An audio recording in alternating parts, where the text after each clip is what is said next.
All right, let's have it. Mike, first of all, that's one of the fastest games we've seen this season in many years. What are your thoughts on it, though, from your perspective? I thought our guys did a heck of a job of getting ready to compete this week. I thought we were playing at a really, really high level. After a tough outing in Brisbane, I thought, tons of credit to the guys of really, really dialing into the game plan.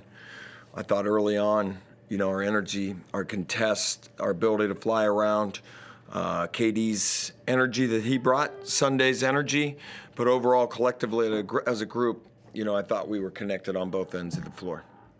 One of the highlights Sunday, Dirk, she had 11 points in that second quarter, and then unfortunately he sustained that injury. What's the update on Sunday? Straight up. I'm not the medical guy, so I'm not really sure, but obviously that was a huge blow to us. His energy and just his craftiness, his veteran presence. He's played Bryce a lot of times. He's seen what Bryce looks like. I thought he was really, really, as dialed in as you could be on both ends of the floor for us.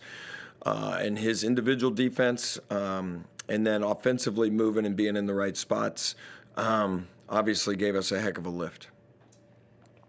Bryce did have 49, but there were times where Adelaide put pretty good defense on him, and he still made shots. Did you feel like, is there a sort of percentage around that or something like that? Well, credit to him. He's the hottest player on the planet right now.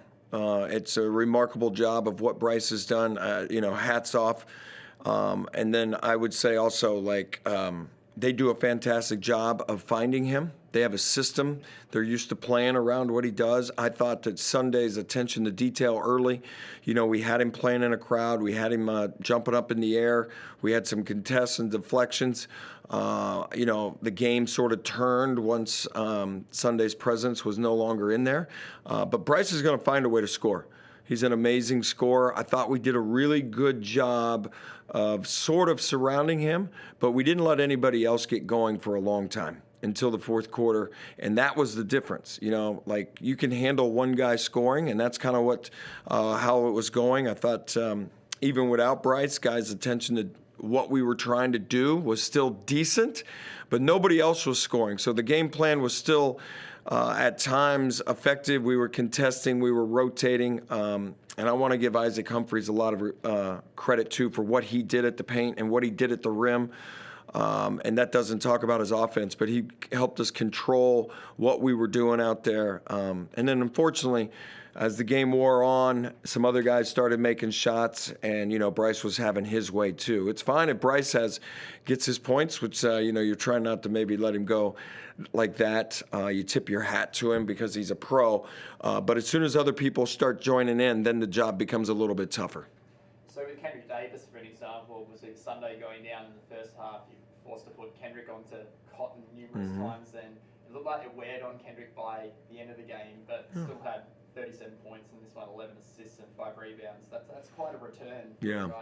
Well, he's a tremendous athlete. He's in tremendous shape. 3 weeks off of basketball. There's nothing like basketball conditioning. You cannot replicate doing anything except playing in a game. But what he did was really remarkable for the minutes and the points and guarding Cotton and trying to do all the things that he does and generate offense for our group. And he'll take a day off and get ready tomorrow, and we'll get Trez back in here this week, and we'll regenerate the group again. It seems like every week where the guys going in and out, we'll figure out a little bit different game plan and a little bit different way to work, and how this looks against New Zealand next weekend, and we'll get the guys ready to go.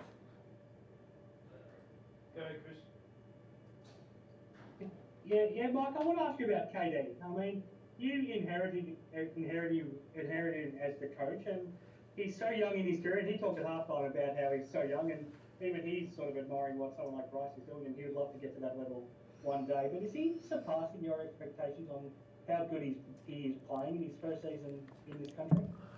Well, I just think that he's been tremendous. I mean, I think scouting him and kind of knowing him in the States, seeing him in the G League a little bit last year, you kind of have an idea of his talent, but you never know exactly how it's going to translate to the NBL and, how it looks over the course of a season and things. But, his quickness and his strength are just a little bit different, So I'm super happy for him.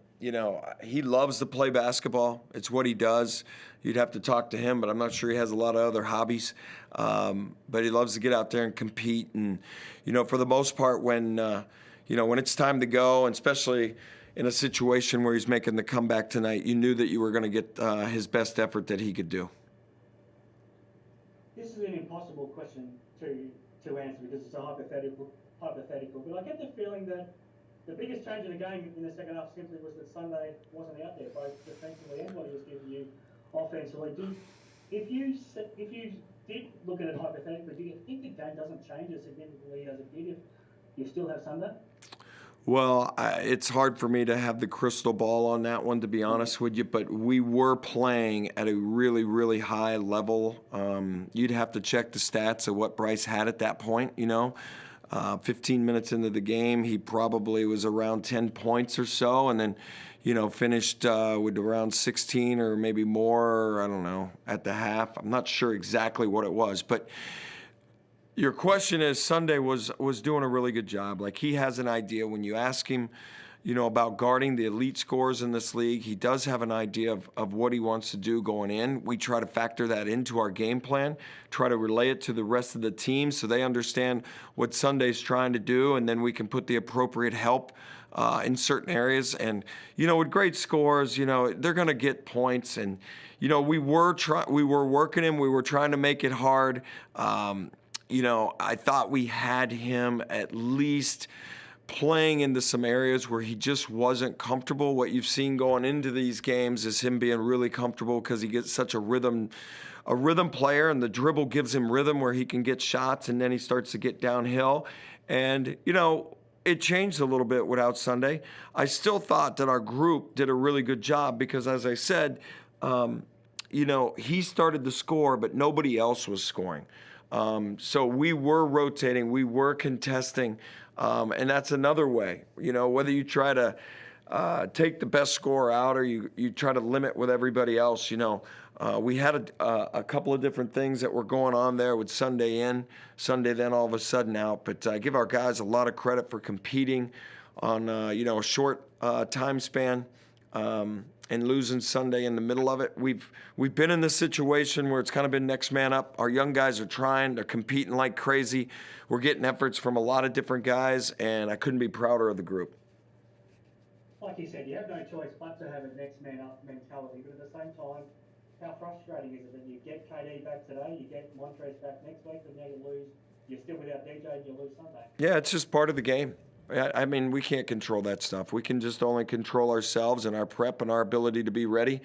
I can't, health and luck and all those things. We don't have anything we can do with that. And we'll do everything we can with the group to recover and, stretch, recovery, and, hopefully we can avoid any more of these situations. And, we'll slowly start to get guys back. And we've got a bunch of young guys that are, really digging into these minutes. And eventually it's really going to help us down the road.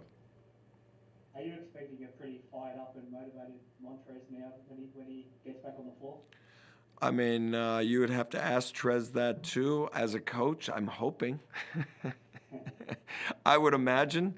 He loves hooping. He loves playing basketball. It's what he's always done his whole life. I think guys that, are professional and have had such a level of success being a professional athlete and a basketball player, that's the one thing that you love to do is, get out there on that stage and perform. And I would imagine he's looking forward to putting on the Adelaide jersey and doing that for the home fans next weekend. I mean, he already plays with natural great energy, but do you expect him to come back with an extra little bit of a chip on his shoulder? I mean, I just expect Trez will be ready to play. I don't know what that will look like. I just think that he will be ready to compete and play. Thanks, Mike. Okay. Jess?